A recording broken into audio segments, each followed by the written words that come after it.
Por Provações Irá Passar é o terceiro episódio de Agatha e nele finalmente conseguimos compreender qual é a natureza do Caminho das Bruxas, como funciona o Caminho das Bruxas e do que ele é composto. É estabelecido que as bruxas vão ter que ultrapassar certas provações, certos obstáculos que vão ser materializados em formas de casas, que vão servir basicamente como escape rooms. Cada episódio e cada casa respectiva de cada episódio vai testar uma das capacidades mágicas, uma das disciplinas que cada uma das bruxas incorpora, que são as poções, a divinação, que é a leitura do futuro, plantas e flora e feitiços de proteção. Ou seja, vamos ter no mínimo um episódio para cada membro do Coven. Esse episódio, entre outras coisas, é focado na elaboração de poções. Os membros do Coven tomam um vinho envenenado e precisam criar um antídoto dentro de um tempo limite. Apesar do tema poções, o maior destaque é dado para Sharon Davis, ou a Senhorita Hart, e por um bom motivo.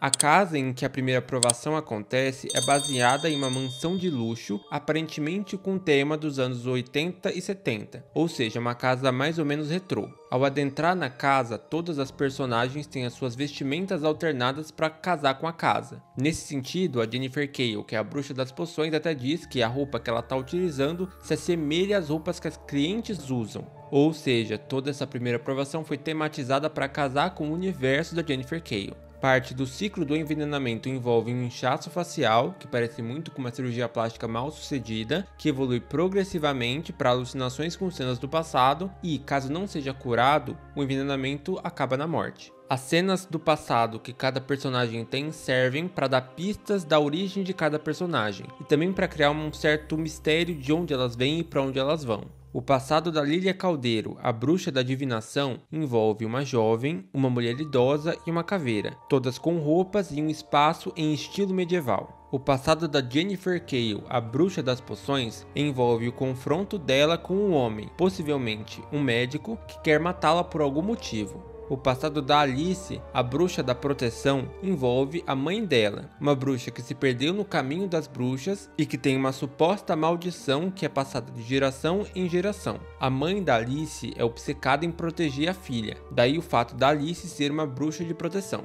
Já o passado da Agatha envolve um cesto e um bebê e o Darkhold. A Jennifer Cale conta para o jovem que a Agatha trocou seu filho pelo Darkhold e o destino desse filho é incerto. Ele pode ter virado um demônio, pode ter morrido ou virado um servo de Mephisto. Sim, finalmente temos uma referência direta ao pata rachada do universo da Marvel. E faz sentido, já que popularmente existe uma ligação entre bruxaria, o paganismo e o mochila de criança. O episódio se desenrola com a elaboração da poção, que é feita com ingredientes comuns. A série faz uma piada que os ingredientes supostamente nojentos de uma poção de bruxa são, na verdade, só nomes diferentes para itens comuns, como mel e grãos. A poção é feita, todas as bruxas a tomam, conseguem então fugir da casa, que está sendo inundada. Como eu disse, cada casa pode ser uma espécie de escape room, e fugindo dela conseguem então voltar para o caminho das bruxas. Ao saírem da casa, entretanto, percebem que a Sharon não sobreviveu, ou seja,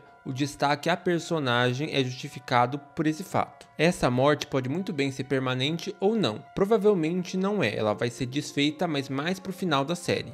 Agatha continua com atuações impecáveis tanto dos personagens principais, que são interpretados pelo Joe Locke e pela Catherine Hahn, quanto por parte do elenco de apoio. A música do Caminho das Bruxas continua sendo essencial para compreender tanto os episódios quanto o conteúdo temático de cada um. É interessante como a série se apropriou de algumas características de culturas tradicionais para construir uma cultura bruxa. É sabido que em algumas culturas tradicionais a língua falada é mais importante do que a escrita. Nisso faz sentido em Agatha para sempre essa centralidade da música. É uma forma de passagem de conhecimento por meio da oralidade. Mas enfim, nesse episódio tem-se o aprofundamento de mistérios, tanto das bruxas principais, da Agatha e do Joe Locke, quanto também das bruxas do elenco de apoio. As personagens interpretadas pela Peri Lupone, pela Zazir Zamata e pela Eliane são ótimos suportes, mas especialmente a Lupone e a Zamata se destacam mais nesse episódio. A direção de arte e a cenografia são impecáveis e conseguem transicionar entre diferentes regimes estéticos, seja aquele mais gótico ou mais tradicionalmente bruxesco, como é aquele que tem no Caminho das Bruxas em si, seja para um estilo mais retrô, que é aquele encontrado dentro da decoração e das vestimentas que tem dentro da casa,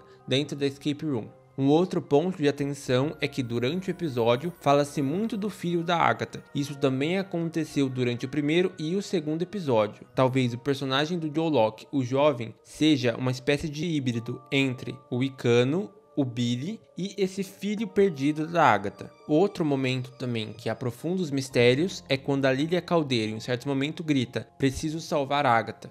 Por que ela faz isso? Qual que é a relação entre ela e Agatha? Existe um passado compartilhado por aí? Provavelmente sim. A mãe da Alice também andou no caminho das bruxas para conseguir proteger a filha de alguma coisa. Mas do que exatamente? Qual que é o passado dessa bruxa? Claro, muitas das respostas estão na HQ da Wanda, O Caminho das Bruxas, mas é interessante ver quais vão ser as adaptações que a Marvel faz para essa história televisiva. Outra pergunta que provavelmente já vai ser respondida no começo do quarto episódio é a justificativa do porquê a Sharon morreu. Outra informação essencial para a compreensão do restante da temporada é o fato de que Agatha trocou o filho dela pelo Darkhold. Supostamente trocou.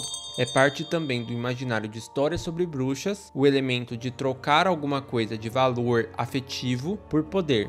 No caso, essa troca do filho da Agatha pelo Darkhold pode ser tanto um evento concreto, ou seja, isso realmente aconteceu, ou pode ser um evento subjetivo, em que ela sentiu que ela deixou de dar atenção ao filho para conseguir poder. A série ainda vai trabalhar essa trama de maneira mais profunda conforme os episódios vão avançando, mas eu fico curioso para saber se a Disney realmente vai até o fundo disso, ou seja, vai se apropriar desse lado vilanesco da Agatha, ou se ela vai acabar arregando e indo pro lado mais fácil, de que essa troca foi, como eu disse, uma troca subjetiva, foi um abandono, o que fica menos pior do que trocar o seu filho com coisa ruim.